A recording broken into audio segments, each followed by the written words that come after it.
Last video, I went onto Watt Replays and I sorted the replays by damage done to find basically the most quality high damage game I could. I didn't look at all of them, I'm sure there's plenty more and I will cover them. However, I went into experience and sorted it by that because it's going to give you non-tier 10 games basically, and I'm looking for something that's more, you know, if you can't afford a tier 8 premium, this is where you'd find great replays and non-tier 8 premiums type of thing. So, Churchill 3, this replay right here, I'm going to cover it. I think it's a great idea to cover as well because a bunch of idiots commented about how you can only do well if you're spamming gold and how the game is ruined because fucking Wargaming and their gold spam and their like business model and everything. It's so stupid because you can only shoot gold and win. Look at this guy right here. He's literally got 0 gold shells. So if you think you're shit at the game, I shouldn't say that. If you think you're not good at this game because you can't shoot gold, or you think it's impossible to do well because you don't shoot gold ammo, it's really easy to do. You just have to be more careful with the tanks you play. You can't go play a Kronwagen with no gun handling and expect to be able to shoot AP the whole time and do well. It's like you just have to play better tanks, basically. So here we are. New Grubba's show is in his Churchill 3. I have the minimap way too small. That's the first tip. If you're ever in this game, don't keep your mini-map on the bottom size. It's absolutely dumb. He's in his Churchill 3. Tier 5 matchmaking. So there are going to be, like, it's a fair point. He's not against anything heavily armored on the enemy team. You know, his gun can handle every single player. I don't think it's really that intelligent to play this tank without gold, to be honest. But, you know, the point still stands. You can still get lucky and still have amazing results if you're not carrying any gold, and this guy is doing just that. Now, he's taking his Churchill to the city. This is a Churchill. I'm going to speed this shit up because I don't give a shit. We don't have to watch him drive. Oh, look at how this guy presses W in this epic replay. Oh my god, the skill! He held W. Anyways, here he is. He's driving into the city. Now, I think he's playing very aggressively. He's in a Churchill 3. He takes his first hit of the game. To come to this location this early off is playing to his tank's strengths because he doesn't have very good gun handling and he has high DPM. So, you know, he can't sit at far ranges trading shots with people. This is ultimately an okay play. He's not going to get YOLO during his long reload or anything like that. I just think it's open to a lot of weaknesses. He could get flanked from the 4 line. You know, people could come up behind him if he didn't have a 14 TP. And I would also say that it's very likely people will flank him on the left.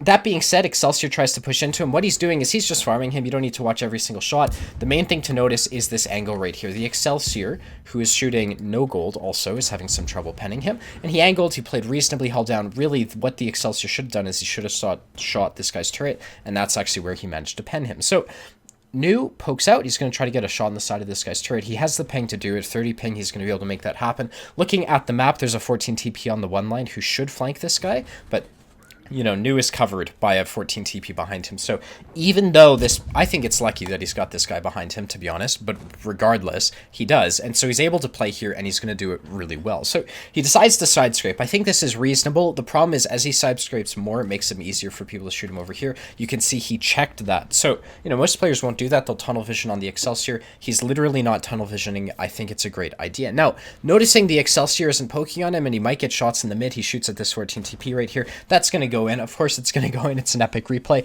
and he's just going to hold this angle for a bit until I suspect he gets an opportunity in the 1-2-3 line because he can watch his map and figure that out. Puts a shot into the 14 TP, bounces. I don't think...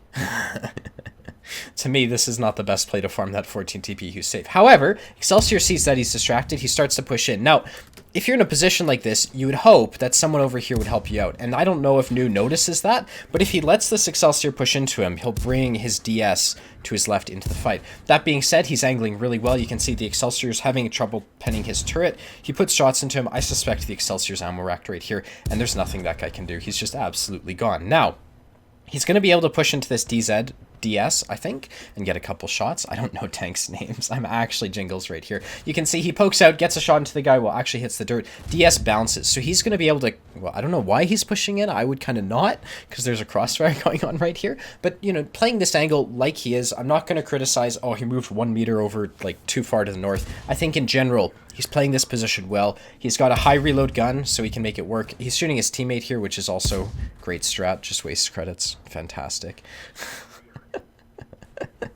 What the hell? Okay, there you go. Gets the kill. Now he's flanked. You can see on his map he's got someone behind him. So actually really good situational awareness to notice that. This thing has 425 HP left, so I don't really think driving side on to the 14 TP is the greatest. However, he's angling. You know, he's beginning to angle, so that's good. And, you know, this is the type of situation this tank is good for. If you've got a high DPM tank like this and you want to have an epic game, this is how you have to play it. You know, you have to play a very aggressive playstyle because you're not, like, if you're trying to 3-mark your 62-8, like, if you're trying to 3-mark a tank, it's different. But if you're trying to get high damage only games, you need to put yourself in the center of the action, and that's how this one's working here. Takes a hit crossing from the P43. I think this is a good decision on average because he's not being held up by a 300 HP like tank to his right. He's able to push into 3, and so there's more damage right here from this perspective. Pushes the DS out. I think that might get him killed. If it doesn't, that'll be amazing. Misses the shot on the 14 TP. I think these shots should just be aimed here, so if, you know, whatever, you can zoom in, auto aim things, it'll be a lot quicker. The DS fired. Right now what's happening is he's got this guy in front of him, and he's gonna farm him, basically. There's not much he can do right here. I think the angle is good. He's angling to the 14 TP and the tank to his right. He's going to shoot the lowest HP here. Absolutely the right thing to do. If he pushes up too far, the P43 will shoot him. You can see that's exactly what happened. He kills the last of the tanks after falling back, so the P43 couldn't shoot him. I think that was really reasonably played. Most players aren't going to be able to deal with that situation. Now, P43 is looking away, so he just YOLOs into him and holds left click on the 43. 43 won't have the turret rotation to finish him off. Picks up his 7th kill. He's got literally 7 kills, 105 HP, 2,200 damage at this point. And this is what this tank is capable of. Like, you're not going to do this every game. This is an epic replay, but the tenets of this replay, in my opinion, are very good. He went to his side, carried it by being aggressive as a top-tier heavy tank, which is kind of what you want to do in a top-tier heavy tank. And because he wasn't in something like an IS-7, IS-3, or whatever, totally able to get away with it, even though he only had 1 tank supporting him, and he beat like 8 tanks by himself. Like, you can literally 7 kills. That's evidence to prove my point. Now, they're on cap. So I think the way to approach this, I don't think he's doing this right at all, because there's going to be tanks here in most situations where you're resetting the cap like this, and it would just be so much better to play over here, not, like, he's risking getting clipped out by a Lux or whatever as he crosses this open field. He's very lucky not to, so I think this is a tier 5 player. What can you expect?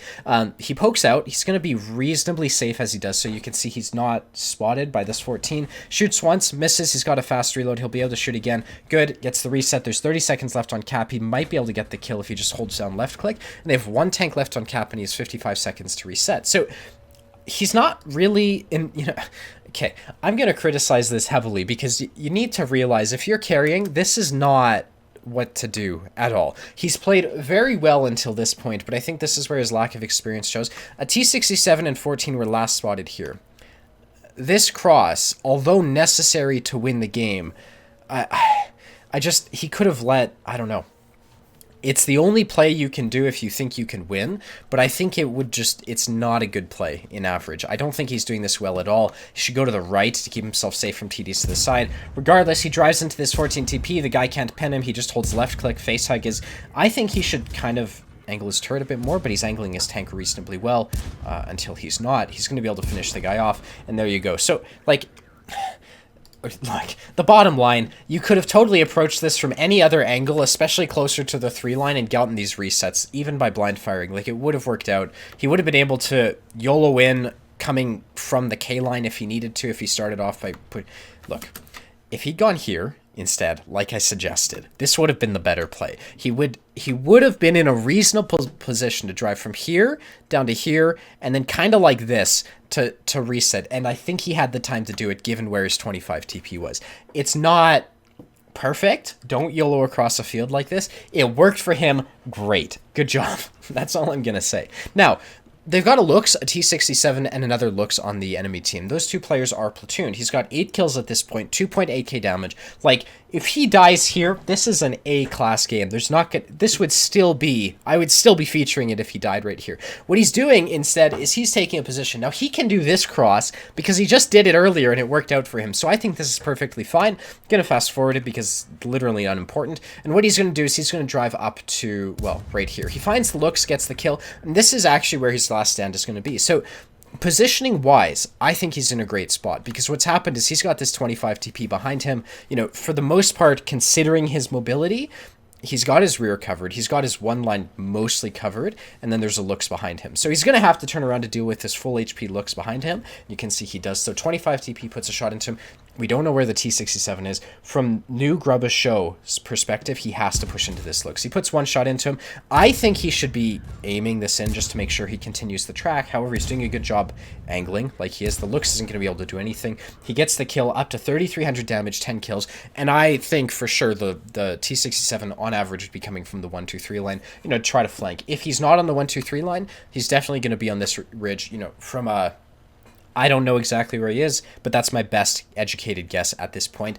And New Grubba's position, or this guy's position, is still ideal. He can't move anywhere. So what he's doing, and I think this is problematic, if you're a new player or you're trying to carry, look, he's a one-shot to the T67. Poking anywhere when the guy has more mobility, more cam, and more view range than you is not smart, especially when you have a 25 TP behind you guarding your flank. So he's pushing into this T67, and as he does so, he just separates himself from his full HP, well, not full HP, one-shot teammate. Regardless, they could still work together. It increases his chances of surviving if he doesn't just drive around a field like this in his, 26-kilometer-an-hour tank. So I don't think this is very bright. He's doing amazingly, not taking away from it, but honestly, the best play for him, in my opinion, would have been to be patient, sit in H3, maybe move over to H2 if you wanted to dare it, but whatever. He's done a great job. That would have been how I would have approached it, though. I definitely would have tried to get back here, played either side of that. It's going to be safer. Now, he's driving to where the 67 was last spotted. Honestly, if the 67 was still here, I would be very surprised. What is the probability that this guy's going to sit here all game? I'm going to fast forward it, because this is amazingly slow. And he pushes into the last spotted position. See, this is not good. He's just so far away from his 25 TP that there's nothing he can do. However, there is 3 minutes left in this game, so I understand, what I'm wondering, is this guy disconnected? Why didn't he help his teammates, and so on and so forth. So he's sitting in this bush. It kind of puts him in a shitty situation. If the 67 is not spotted, given the 25 TP's position and given his position, he can really only be in one of two places. He can either be here, in most situations, he'll be in either A1 or he'll be in B8. In either situation, this type of push is not auspicious at all. You don't want it to be a draw, of course, but you can see it's like the 67 sitting in a bush. He's playing all of his cards to his advantage. It's not your job as a one-shot heavy tank to go pushing into a T67 who's got all the initiative in this type of situation. So regardless, he does so. He doesn't want to draw. Totally understandable. And the 67 finishes him off. I think if he had been patient and played for the draw, his chances of winning would have been higher because, T67's got a boredom threshold too. And, there's not too much to criticize about this. I think the approach was a bit off. Obviously, if he'd gone up... Obviously, if he'd driven up to here and then tried to get onto cap or something, it would have worked better. But, there's a minute left in the game. I think he did a very good job. I thought his initial play was really, really great. And to those of you who are trying to play the game without gold and, you're stuck down at tier 5 and you have tanks like this and you don't really know what to do, his method of playing will not work on average. In most situations, the enemies will not bounce as many shells off of you as they did. However, his positioning was phenomenal, and you will get better at armor angling and dealing with 1v1 situations with practice. And hopefully, with this video and seeing how this guy did it, I kind of showed what he did well and what I think he could work on and, what you can work on, because he's probably, an average player. Most Unicums fire some gold or carry some gold, especially in a tank like a Churchill 3. So, not going to show his stats or anything. Look them up if you want. Let's go look at the end plates, and then we'll go from there. Okay, now, I actually went and looked up this guy's stats. I'll show them. I'm not stat shaming him. I think his stats are fantastic. He's done a very good job with this reroll. I think this makes the result all the more impressive because most of you watching this video, I know, I've mentored people, most of you watching this video have 30,000 games, and most of those games, 5,000 games played in a KB1, another 3,000 in a PZ1C, very normal. So, when you go play tier 5, you've got your 6-skill crew. This guy will have had 0 skills. He was shooting 0 gold because he literally couldn't afford it, and he got that result. So I thought, how he played, I left my opinion on. That's 4,000 win 8 in his Churchill 3, which it's a Churchill 3. He had one 3,000 damage gain. That's going to increase his average in this situation a lot. Just more of a 3k win 8 player based on the 9 games I can see. However, Doesn't detract at all. I think it adds to it the fact that it'll have no crew, no gold ammo, and you know, he was using shitty equipment or shitty consumables as well. We don't even know if he had equipment actually. So I thought that was fantastic, apart from the points where I pointed out weren't fantastic.